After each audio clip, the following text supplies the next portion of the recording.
ایک شخص حضرت امام جعفر صادق رحم اللہ سلام اللہ کی خدمت میں حاضر ہوا، دور سے دیکھا اور دور سے دیکھ کے اس کے بارے میں فرمایا، اے شخص اگر میرے پاس نہ آ تو اچھا ہے، آیا ہے تو آ جا۔ خدام اٹھے اس کو روکنے کے لیے، خدام اسے روکنے کے لیے خدام اٹھے، فرمایا اسے آنے دو۔ جب وہ بیٹھا تو کہا کہ تیری پیشانی پہ شقاوت لکھی ہوئی ہے، بدبختی لکھی ہوئی ہے۔ دو افراد ہیں، یا سعید ہیں یا شقی ہیں۔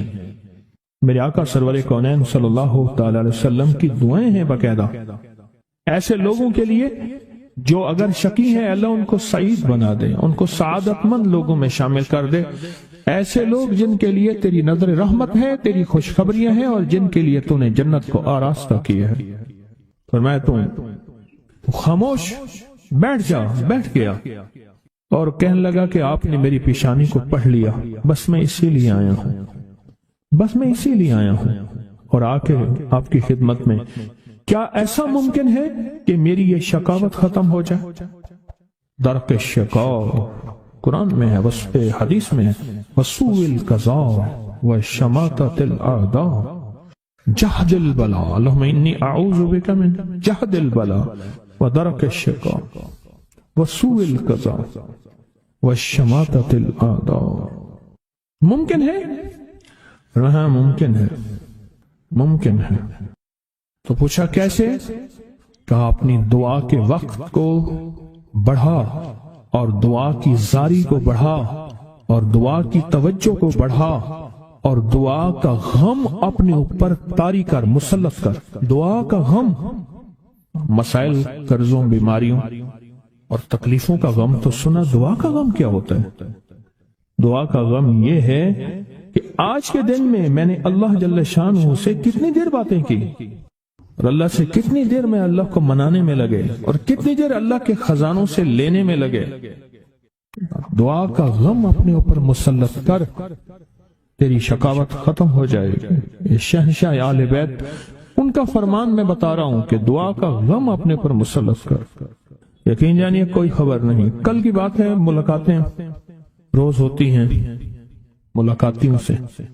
ایک صاحب آئے نا، ایسے بیٹھتے ہوئے بیٹھے نہیں، یہ گر پڑے، ایسے نا بندہ بیٹھتا ہے، ایک ایسے گر پڑا اور گرتے ہی کہا کوئی ایسا آپ کے پاس دعا ہے، نسخہ ہے جس سے میرا بخت جاگ اٹھے؟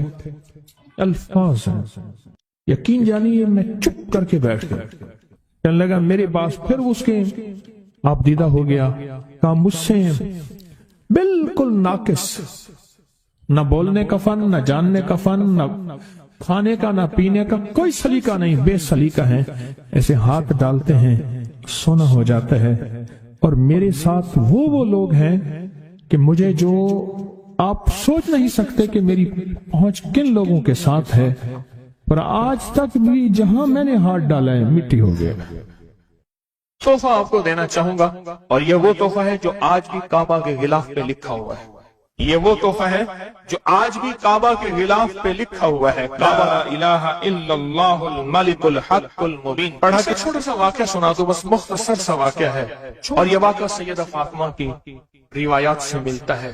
سیدہ فاطمہ کے پاس سائلین آتے تھے، ضرورت مند آتے تھے، سخاوت کا گھرانہ، سخیوں کا گھرانہ ہے، ضرورت مند آتے تھے سخاوت کے گھر پہ۔ سیدہ فاطمہ کی بارگاہ میں جتنے لوگ آتے تھے جن کے رشتوں کے مسائل ہوتے تھے، رزق کے مسائل ہوتے تھے، اور گھریلو کوئی الجھنیں، کوئی ناکامیاں، کوئی پریشانیاں، حالات کی بندشیں، گھریلو مسائل، صرف گھریلو مسائل، وہ بیٹی کا رشتہ ہے، وہ اس کا بسنا نہیں ہے، وہ شوہر اور میاں بیوی کی ناچاکی ہے، سسرال کی طرف سے سختی ہے، کوئی تلخی ہے، کوئی مشکل ہے، کوئی مسائل ہیں، کوئی حالات کی تنگی ہے۔ یہ اگر اس قسم کے کوئی مسائل آتے بھی تھے، سختیاں اور تلخیاں آتے بھی تھیں، جیسے ہمارے ہاں رشتے نہیں ہو رہے ہوئے ہیں تو خدا نہ خواستہ طلاق ہونے ہیں، اور کتنے ایسے رشتے ہیں تیسرے دن طلاق ہو گئی، کروڑوں روپے لگائے، کسی نے اربوں روپے لگائے، ایسے بھی شادیاں ہوئیں طلاق ہو گئی، گھر نہ بسے، گھریلو الجھنیں ہیں، ناکامیاں ہیں، پریشانیاں ہیں، گھریلو زندگی کی جتنی بھی مشکلات ہیں،